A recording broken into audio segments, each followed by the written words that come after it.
Martine à la ferme, une histoire de Gilbert Delahaye et de Marcel Marlier. Aujourd'hui, Martine va passer la journée chez Monsieur et Madame Martin. Son amie Lucie est invitée aussi. C'est la première fois qu'elle visite une ferme. Tu verras, il y a plein d'animaux, assure Martine pendant le chemin. On va bien s'amuser. « Salut les filles !»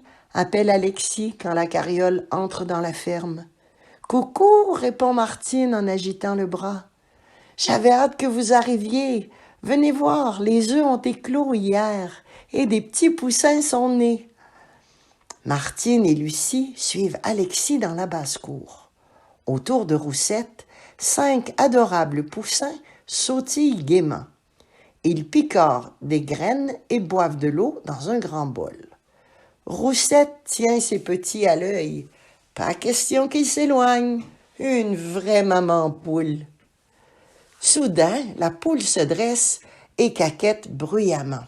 « Elle te dit de t'éloigner, » explique Alexis à Martine. « Elle n'aime pas qu'on s'approche trop de ses bébés. » C'est vrai qu'ils sont encore petits, ils savent à peine marcher. Pourtant, le poussin ne semble pas effrayé. Avec son petit bec retroussé, on dirait même qu'il sourit. Martine en profite aussi pour aller voir le poulailler. C'est là que vivent Roussette, ses petits, et toutes les autres poules, sans oublier le coq. Tous les matins, au premier rayon du soleil, il réveille le village de son cocorico puissant. Seul ennui, l'été, il chante si tôt que les poules lui envoient des regards furieux. Elles aimeraient bien faire la grasse matinée, elles aussi, de temps en temps. Lucie veut rester avec les poussins, mais Martine préfère rendre visite aux canards. Alexis l'amène à l'étang. Tous deux enlèvent leurs chaussures et s'assoient sur la rive. « Attire-les avec une canne à pêche », conseille Alexis. Ils sont intrigués par le flotteur qui pend au bout de la ligne. « Hé, ça marche !» se réjouit son ami. « Toute la famille s'approche. » Les oies aussi veulent participer. Elles cacardent si fort qu'on ne s'entend plus. « Oh, du calme !» s'écrie Martine. Elles ont faim, explique Alexis, qui les connaît par cœur. « Il me reste du grain. Je veux bien vous en donner, mais chacun votre tour. » 2 pigeons, perchés sur le toit de la ferme, observent la distribution de grains. Eux aussi ont un petit creux, mais avec ces oies autoritaires, ils n'ont aucune chance. Tant pis, au moins ils peuvent contempler le paysage. Et en cette belle journée d'été, la campagne est magnifique. Dans le potager, Martine a arraché quelques carottes fraîches. Un goûter, propose-t-elle aux lapins qui s'amusent dans le foin. Ceux-ci arrêtent aussitôt de jouer et sautillent vers la fillette. De vrais petits gloutons, s'amuse-t-elle.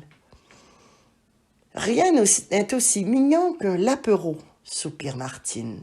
Et les agneaux alors? Ceux de la ferme adorent gambader dans les prés.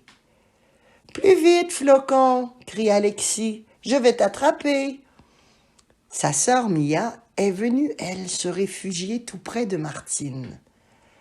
Pas un bruit, lui souffle la fillette, il ne te verra pas. Il y a quelques jours, Praline a eu une portée de porcelets. Ils sont si nombreux qu'elle ne sait plus où donner de la tête. « Approchez !» dit Martine en s'asseyant sur le puits. « Vous avez soif? Je vais vous donner de l'eau, mais un par un et dans le calme, comme le dit ma maîtresse à l'école. » Il est l'heure de traire les vaches. Alexis installe un petit tabouret à côté de la vande et un récipient sous son pis. Quelques minutes plus tard, Alexis a recueilli 5 litres de lait. « Bon appétit !» dit-il au veau qui se régale déjà. Martine aussi a rempli tout un seau. Pour une première fois, c'est toute une réussite, la félicite Alexis. Comme tous les poulains, Polisson adore galoper. Sauf qu'il ne tient pas encore bien sur ses pattes. Alors sa maman le surveille. Elle avance au pas, à côté de lui, et hennit quand il va trop vite. Pas question que son petit se blesse. Heureusement, l'herbe touffue et moelleuse du pré est idéale pour qu'il puisse grandir et s'amuser. Pendant que Martine continue sa visite, Moustache grimpe dans un cerisier. De là-haut, il peut voir toute la ferme, la maison, la basse-cour, le poulailler, les étables, les écuries et les champs à perte de vue.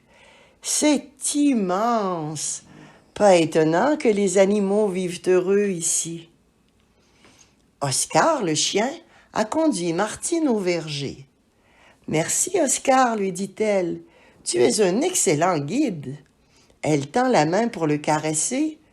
Et ça alors, voilà que l'animal se dresse et brandit sa patte. « Bravo, en plus d'être serviable, tu es très poli. » Martine et Alexis rejoignent Lucie à la table du goûter.